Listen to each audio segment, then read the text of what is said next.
Hi guys, welcome to the video. आज की इस वीडियो में हम सोल्व करने वाले हैं लीड कोड की प्रॉब्लम 1 to 1 जिसका नाम है best time to buy and sell stock. तो यहाँ पर हमें दिया हुआ है एक अरे जिसमें हमें दी जाएगी प्राइजेस स्टॉक्स की और हमें आउटपुट करना है प्रॉफिट जो हम मैक्सिमम प्रॉफिट गेन कर सकते हैं। जैसे फॉर एग्जांपल यहाँ पर हमें जो पहले दिन स्टॉक के प्राइसेस दिए हुए हैं वो 7 है। मान लीजिए हमने 7 के दिन 7 वाली जब जब प्राइसेस 7 थी तब हमने बाई किए और फिर हमें सेल करने हैं। इसके बाद कभी भी हम इसे सेल कर सकते हैं। तो अगर हमने 7 के दिन बाई किए और हमने 1 वाले दिन सेल किए तो हमारा जो प्रॉफिट बनेगा वो -6 का बनेगा, मीन्स हमें लॉस होएगा। फिर 5 के दिन करेंगे तो फिर हमें वापस से लॉस होएगा -2 का। फिर 3 के दिन करेंगे तब भी लॉस होगा, 6 के दिन करेंगे तब भी लॉस होगा और 4 के दिन करेंगे तब भी लॉस होगा। तो अब हम आगे बढ़ जाएंगे, हम चेक करेंगे।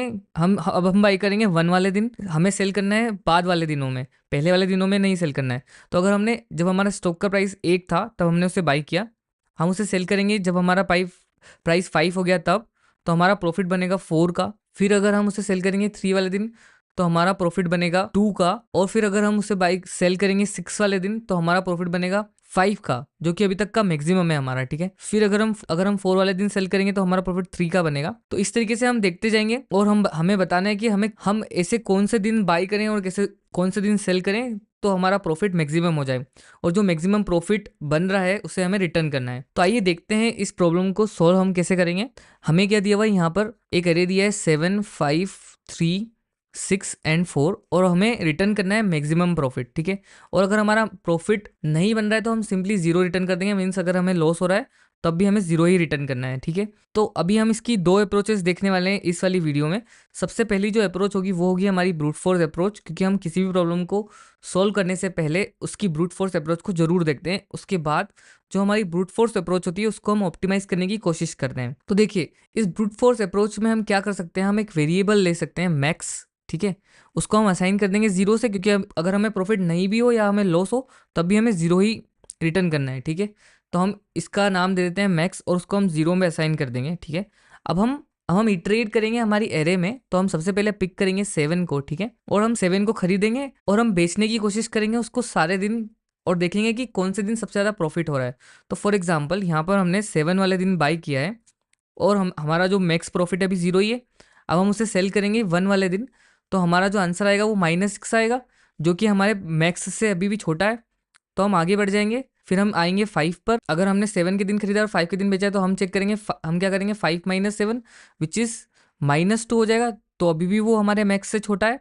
फिर हम आगे बढ़ेंगे, फिर यहाँ पर देखेंगे 3 - 7 विच इज इक्वल्स टू -4, वो भी छोटा है। फिर हम यहाँ पर आएंगे 6 - 7 करेंगे तो वो होगा -1, वो भी छोटा है। फिर हम यहाँ पर आएंगे 4 - 7, वो भी छोटा है जो कि होगा -3। तो इसीलिए अब हम क्या करेंगे, हमारे आई को आगे बढ़ा देंगे तो हमारा आई आ जाएगा 1 पर। ठीक है, अब हम चेक करेंगे वापस सारे दूसरे दिन बेच बेच के देखेंगे उसको। तो हम सेल करेंगे 5 वाले दिन मान लीजिए, तो हमारा प्रॉफिट जो होगा वो होगा हमें 4। ठीक है, उसके बाद हम सेल करेंगे मान लीजिए 3 वाले दिन, तो अभी हमारा 4। तो देखिए, अगर हमने 5 वाले दिन सेल किया तो हमारा प्रॉफिट हो गया 4, जो हमारे मैक्स से बड़ा है। इसलिए हम हमारे मैक्स को अब असाइन कर देंगे क्या, 4। हमारा जो मैक्स अब बन जाएगा करंट मैक्स वो हो जाएगा 4। अब हम जे को वापस आगे बढ़ाएंगे, हम चेक करेंगे 3 वाले दिन बेच के तो 3 - 1 2 होगा, जो हमारे मैक्स से अभी छोटा है। इसलिए हम कुछ भी चेंज नहीं करेंगे, फिर आगे बढ़ जाएंगे। फिर हम करेंगे 6 - 1 which is equals to 5। It means ये हमारे मैक्स से बड़ा है, इसलिए हम हमारे मैक्स को रीअसाइन कर देंगे 5 से, और अब हमारा जो नया मैक्स हो जाएगा वो 5 हो जाएगा। अब हम जे को वापस आगे बढ़ाएंगे, वो जो आ जाएगा हमारा 4 के ऊपर। अब हम करेंगे 4 - 1 विच इज इक्वल्स टू आ जाएगा 3, तो वो भी हमारे मैक्स से छोटा है, इसलिए हमारा जो करंट मैक्स है वो भी 5 ही है। ठीक है, इस तरीके से हम सारे एलिमेंट्स के साथ 1 बाय 1 चेक करेंगे। तो देखिए, अभी हम कहाँ थे, यहाँ पर 1 पर थे हमारा आई। अब हमारा आई आ जाएगा 5 पर। अब हम इन वाले एलिमेंट्स के लिए चेक करेंगे, तो इस तरीके से हम चेक कर जाएंगे। फिर हमारा आई आ जाएगा यहाँ पर, फिर इन दोनों एलिमेंट्स के लिए चेक करेंगे, फिर यहाँ पर आ जाएगा, फिर इसके साथ चेक करेंगे। इस तरीके से जो हमारा लास्ट में मैक्स प्रॉफिट होगा उसे हम रिटर्न कर देंगे। तो देखिए, अब हम लिखते हैं जो हमारी ब्रूट फोर्स अप्रोच है उसके लिए कोड। तो हम क्या करेंगे, हमने एक एक आई वाला वेरिएबल लिया था और एक जे वाला लिया था, जिसके थ्रू हम इटरेट कर रहे थे पूरे एरे में। मतलब हमने एक एलिमेंट उठाया था, फिर उसको हम चेक कर रहे थे सारे एलिमेंट्स के साथ। तो हमने जो पिछली प्रॉब्लम सोल्व करी थी 2 सम वाली, उसी तरीके से हम इसको सोल्व करने वाले हैं। तो हम सबसे पहले हमने क्या बनाया, एक मैक्स वेरिएबल बनाएंगे उसको हम अभी जीरो पे असाइन कर देंगे, क्योंकि हमारा जो मैक्सिमम प्रॉफिट हो सकता है वो जीरो ही हो सकता है। तो अभी हम उसको सिर्फ मैक्स को जीरो पे असाइन कर देंगे। अब हम एक लूप चलाएंगे, फॉर लूप, उसको हम आई से शुरू करेंगे, आई इक्वल्स टू जीरो से शुरू करेंगे, मतलब जो हमारा एरे का जीरो एलिमेंट होगा उससे, और उसको हम ले जाएंगे आई लेस देन एन तक, जो हमारी एरे की साइज होगी उसके लेस देन तक, और कर देंगे आई को प्लस प्लस। ठीक है, अब इसके अंदर हमें एक नेस्टेड लूप चलाना पड़ेगा जिसके थ्रू हम सारे एलिमेंट्स पे फिर से रीइटरेट कर पाए। तो हम यहाँ से एक लूप चलाएंगे जे को, और उसको करेंगे आई प्लस वन, क्योंकि हमें आगे वाले दिन का देखना है, पिछले पिछले दिन हम बेच नहीं सकते उसको वापस, तो हम आगे वाले दिनों का देखेंगे। ठीक है, और हम करेंगे जे लेस देन एन, और कर देंगे जे को प्लस प्लस। ठीक है, अब हमें करना है प्रॉफिट को कैलकुलेट। तो हम यहाँ पर एक वेरिएबल बना सकते हैं प्रॉफिट, और उसके अंदर हम असाइन कर सकते हैं जो ए ऑफ जे है, मतलब फॉर एग्जाम्पल हम हमारा जे अभी वन पर है, तो 1 - 7 करके देखेंगे ना हम, तो A minus A of J minus A of I करके देखेंगे। और अब हम देखेंगे कि क्या हमारा प्रॉफिट वो ग्रेटर है हमारे मैक्स से, जो हमारा करंट मैक्स है उससे। अगर है तो हम हमारे करंट मैक्स में जो हमारा करंट प्रॉफिट है उसको असाइन कर देंगे, और लास्ट में जो हमारा मैक्सिमम प्रॉफिट आ जाएगा उसको हम रिटर्न कर देंगे।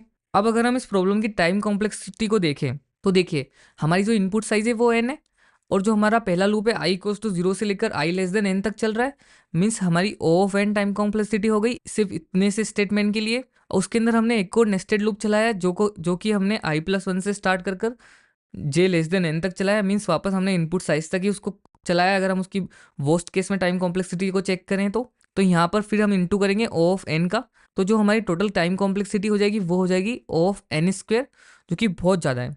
अब हमें इस प्रॉब्लम को थोड़ा सा ऑप्टिमाइज करना पड़ेगा, और हमें इसका कुछ अलग सॉल्यूशन सोचना पड़ेगा। तो अभी हमने देखा कि हमारी जो ब्रूट फोर्स अप्रोच की टाइम कॉम्प्लेक्सिटी होगी वो होगी ओ ऑफ एन स्क्वेयर, क्योंकि हम एरे को नेस्टेड लूप में फिर से 2 बार इटरेट कर रहे थे। लेकिन अब हम देखते हैं इसकी ऑप्टिमल अप्रोच, हल्की सा ट्रिक है इसमें, लेकिन बहुत ही ऑप्टिमल ये वाली अप्रोच है, और बहुत ही ईजी है, कोई ज़्यादा खास इसमें हमने सोचा नहीं है। तो देखिए अभी तक हम क्या कर रहे थे, हम हमारे स्टॉक्स को पहले खरीद रहे थे एंड बाद में सेल कर रहे थे। ठीक है, लेकिन हमारे पास सारे दिनों के प्राइसेस हैं, तो हमें सिर्फ प्रिडिक्ट करना है कि हम कौन से दिन उसको बेचते, या फिर कौन से दिन खरीदते और कौन से दिन बेचते तो हमारा मैक्सिमम प्रॉफिट बनता। ठीक है, क्योंकि हमारे पास प्राइसेस तो सारे दिनों के हैं।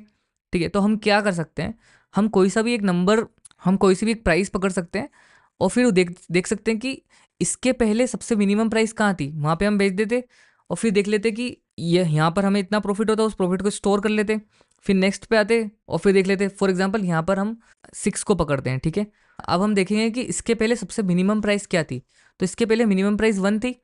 तो अगर हम 6 को बेचते और 1 के दिन खरीदते तो हमारा मैक्सिमम प्रॉफिट बनता, मीन्स 6 - 1 करते तो हमारा जो प्रॉफिट बनता वो 5 बनता। तो अब देखते हैं हम इसको सॉल्व कैसे करेंगे। हम बनाएंगे एक मिनिमम एलिमेंट, उसको असाइन कर देंगे जीरोथ एलिमेंट को हमारे एरे के। तो फॉर एग्जांपल जो हमारा ए ऑफ जीरो है वो अभी है 7, तो हमारा मिनिमम अभी 7 है। प्रॉफिट कैलकुलेट करने के लिए हम एक वेरिएबल बनाएंगे मैक्स प्रॉफिट कैलकुलेट करने के लिए, उसको हम जीरो असाइन कर देंगे, क्योंकि हमारा जो मैक्सिमम प्रॉफिट हो सकता है वो तो जीरो ही हो सकता है, उससे कम तो होगा नहीं कभी भी। तो हम आएंगे 7 पर और देखेंगे कि क्या 7 हमारे मिनिमम से छोटा है, नहीं है। इसलिए अब हम क्या करेंगे, कैलकुलेट करेंगे हमारे प्रॉफिट को, तो हम उसी दिन बेच के देखेंगे। 7 - 7 करेंगे तो हमारा जो मैक्स प्रॉफिट आएगा वो जीरो जीरो आएगा। तो अभी तक का जो हमारा मैक्स प्रॉफिट था और जो अभी हमारा प्रॉफिट आया वो दोनों बराबर है, इसलिए हम कुछ भी चेंज नहीं करेंगे। अब हम आगे बढ़ जाएंगे, हम आ जाएंगे 1 पर। अब हम 1 को देखेंगे क्या 1 हमारे मिनिमम एलिमेंट से छोटा है, तो हाँ, तो इसीलिए हम क्या करेंगे, हमारे मिनिमम एलिमेंट को चेंज कर देंगे और उसको असाइन कर देंगे 1। तो अभी हमारा मिनिमम एलिमेंट हो जाएगा 1 हो जाएगा। अब हम चेक करेंगे 1 - 1, जो अभी हमारा सो फार मिनिमम एलिमेंट था, 1 - 1 विच इज़ जीरो। तो अभी भी हमारा जो मैक्स प्रॉफिट है वो जीरो ही रहेगा, इसलिए हम यहाँ पर कुछ चेंज नहीं करेंगे और हमारा मिनिमम एलिमेंट अभी 1 रहेगा। अब हम आगे बढ़ेंगे, हम आ जाएंगे 5 के ऊपर। क्या अब देखेंगे क्या 5 हमारे मिनिमम एलिमेंट से छोटा है, नहीं है, क्योंकि हमारा मिनिमम एलिमेंट 1 है और 5 तो 1 से बड़ा है, इसलिए हम मिनिमम एलिमेंट को चेंज नहीं करेंगे। लेकिन हम क्या करेंगे, 5 - 1 करके देखेंगे विच इज़ इक्वल्स टू 4। और 4 हमारे मैक्सिमम से अभी बड़ा है, क्योंकि अभी तक का हमारा जो मैक्सिमम था वो 0 था, लेकिन अभी जो हमारा मैक्सिमम आया है वो आया है 4 which is greater than max. तो हम मैक्स को रीअसाइन कर देंगे 4 पर, और अब हम आगे बढ़ जाएंगे, हम आ जाएंगे 3 पर। अब हम देखेंगे क्या 3 हमारे मिनिमम एलिमेंट से छोटा है, नहीं है, क्योंकि हमारा 1 3 से छोटा है, इसलिए इसमें कुछ कुछ चेंज नहीं होगा। अब हम 3 को मिनिमम एलिमेंट से माइनस कर देंगे विच इज इक्वल्स टू आ जाएगा 2। और हम देखेंगे कि क्या 2 हमारा मैक्सिमम से बड़ा है, नहीं है, क्योंकि अभी तक का हमारा मैक्सिमम 4 था और 2 तो 4 से छोटा है, इसलिए हम बढ़ जाएंगे आगे। अब हम आ जाएंगे 6 के ऊपर। अब देखेंगे हम 6 क्या हमारे मिनिमम एलिमेंट से छोटा है, नहीं है, क्योंकि 6 तो 1 से बड़ा है, इसलिए मिनिमम एलिमेंट में कुछ चेंज नहीं होगा। लेकिन हम क्या करेंगे, 6 minus minimum element which is 6 minus 1, तो हमारा जो आंसर आ जाएगा वो 5 आ जाएगा। तो अभी का करंट प्रॉफिट हमारा 5 बन रहा है, और जो हमारा अभी तक का सो फार प्रॉफिट था वो था 4, लेकिन 4 से 5 बड़ा है, इसलिए हम मैक्स को रीअसाइन कर देंगे 5 पर।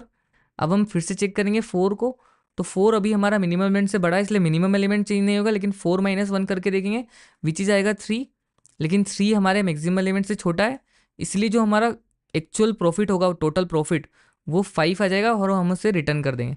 तो इस वाली अप्रोच में हम क्या कर रहे हैं, एरे को सिर्फ एक ही बार इटरेट कर रहे हैं और हम सिर्फ मिनिमम और मैक्स को स्टोर करते जा रहे हैं। तो ये मिनिमम और मैक्स को स्टोर करने की जो टाइम कॉम्प्लेक्सिटी लगेगी वो तो O ऑफ 1 ही लगेगी, मीन्स कांस्टेंट होगी, और हम एरे को n टाइम्स इटरेट करेंगे वर्स्ट केस में, तो जो हमारी टाइम कॉम्प्लेक्सिटी हो जाएगी वो हो जाएगी O ऑफ n।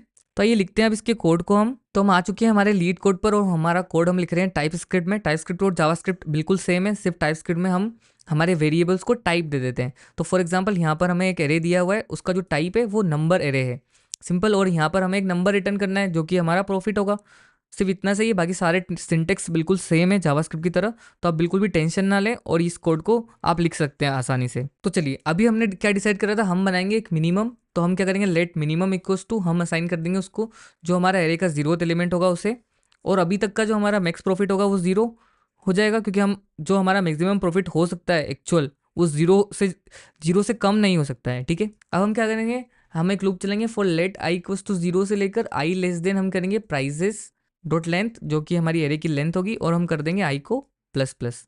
अब इसमें हम चेक करेंगे, मैंने आपको बताया था हम क्या कर सकते हैं, मैथ डॉट मीन निकाल सकते हैं, क्योंकि हमारा जो मैथ लाइब्रेरी है उसके अंदर एक मीन, वो हमें मिनिमम एलिमेंट ला के दे देता है दोनों एलिमेंट्स में से, जो हम इसके अंदर 2 एलिमेंट पास करेंगे। तो पहला एलिमेंट तो होगा हमारा मीन, तो मीन में से, और जो हमारा प्राइजेस एट आई होगा, जो मतलब हमारा करंट एलिमेंट होगा, उसमें से जो भी छोटा होगा वो हमारे मिन में रीअसाइन हो जाएगा। अब हम क्या करेंगे, यहाँ पर एक कांस्टेंट बना लेते हैं जिसको हम बोल देते हैं कॉन्स्ट प्रॉफिट, जो हमारा करंट प्रॉफिट अभी हम कैलकुलेट करेंगे इस इटरेशन में। तो उसको हम क्या करेंगे, कैसे करेंगे, प्राइजेस एट आई माइनस कर देंगे हम जो हमारा अभी तक का मिनिमम है उससे, तो हमारा जो करंट प्रॉफिट है वो आ जाएगा। अब हमें क्या करना है, मैक्स को रीसाइन करना है जो हमारा मैक्सिमम प्रॉफिट होगा उससे। तो हम देखेंगे मैथ डॉट मैक्स, इसमें से जो भी मैक्सिमम होगा, मतलब हमारा जो करंट प्रॉफिट है उसमें से, और जो हमारा अभी तक का मैक्स था उससे जो भी बड़ा होगा वो हमारे मैक्स में रीसाइन हो जाएगा, और लास्ट में हम सिंपली रिटर्न कर देंगे हमारे मैक्स को। तो आइए रन करते हैं इसके कोड को। तो देखिए, हमारे जो 2 बेस केस थे वो दोनों पास हो चुके हैं। सबमिट करके देखते हैं इसको। अब हम हमारा जो सॉल्यूशन है वो भी एक्सेप्ट हो रहा है, इट मीन्स हमारी जो प्रॉब्लम है वो सोल्व हो गई है, और हमने इसको O ऑफ n में सोल्व किया है। तो इतना ही था इस वीडियो में। अगर आपको मेरे समझाने का तरीका अच्छा लगा हो और वीडियो पसंद आई हो तो प्लीज़ लाइक कर दीजिए, चैनल पे नए हो तो सब्सक्राइब कर दीजिए। Thank you so much for watching, मिलते हैं नेक्स्ट वीडियो में, तब तक के लिए बाय बाय।